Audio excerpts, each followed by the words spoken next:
Hi guys, and today we're going to be looking at 3 simple reasons why conflict resolution is important. It's important. Yeah. It's important.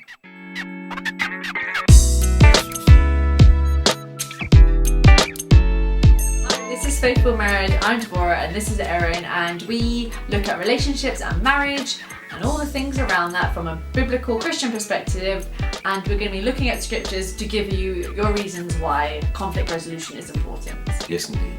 Yeah. I use yes, indeed when it comes to scripture. Obviously. So extra. Anyway, go on. Number one reason. Number one reason is live peaceably with one another. In Romans chapter 12 verse 18, it says, if it be possible, as much as lieth in you, live peaceably with all men. It's a thing. Yes, exactly. So, and obviously when it says all men, it doesn't just mean males, it means everyone. And that includes your spouse. That's right. Yeah. And that's the person who, you know, is most likely closest, should be really, closest to you, both physically but also emotionally and intertwined in your life and all that kind of stuff. So it's rather important to live at peace with one another. And, well, what can you say? That's a good command, isn't it? To just live peaceably with one another. So, Exactly. here we go. Number 2. I have to find the reference. That's why I paused for a second. Okay, anyway. Anyway, okay. Number 2 is don't let any root of bitterness come up among you, right? So now we're looking at Hebrews chapter 12 and verse 15, right? It says, looking diligently lest any man fail of the grace of God, lest any root of bitterness springing up trouble you, thereby many be defiled. So what does that mean basically? Sort things out early, basically. I think that's the thing. If it's a root has to grow before it comes out. So sometimes with conflict, you can let that thing sort fester and get worse and before worse. it explodes.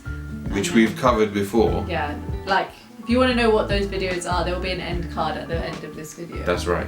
But if you let that stuff sort of, just even a tiny small nugget or a seed sort of to take place, and you leave it alone, and you leave it and you leave it and leave it. The problem is with roots is that not just they can be big, but they go deep. They also consume.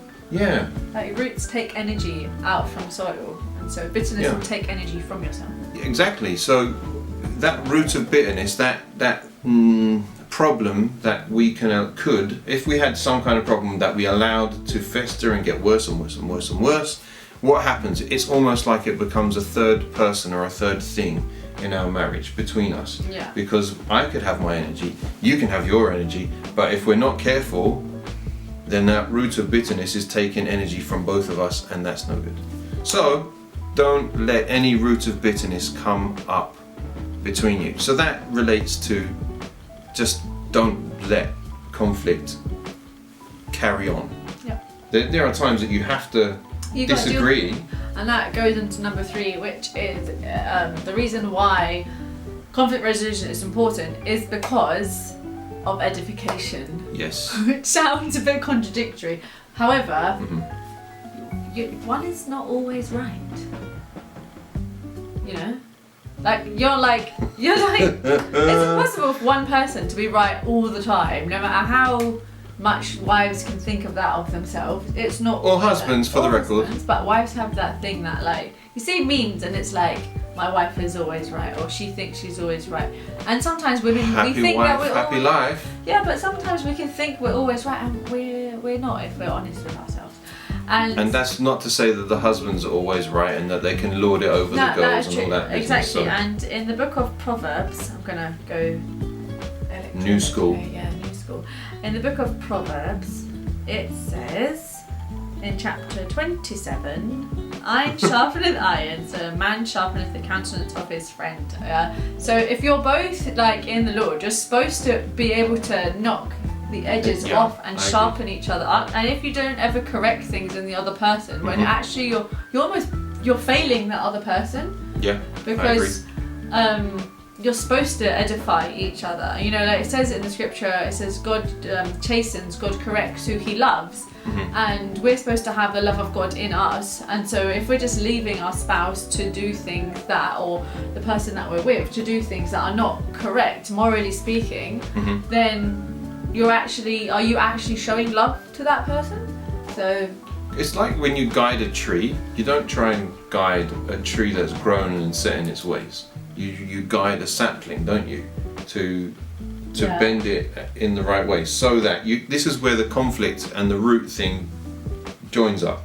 Because if you allow that root of bitterness to grow into a nice strong tree, rather than dealing with it early while it's young and small, then you'll never change it.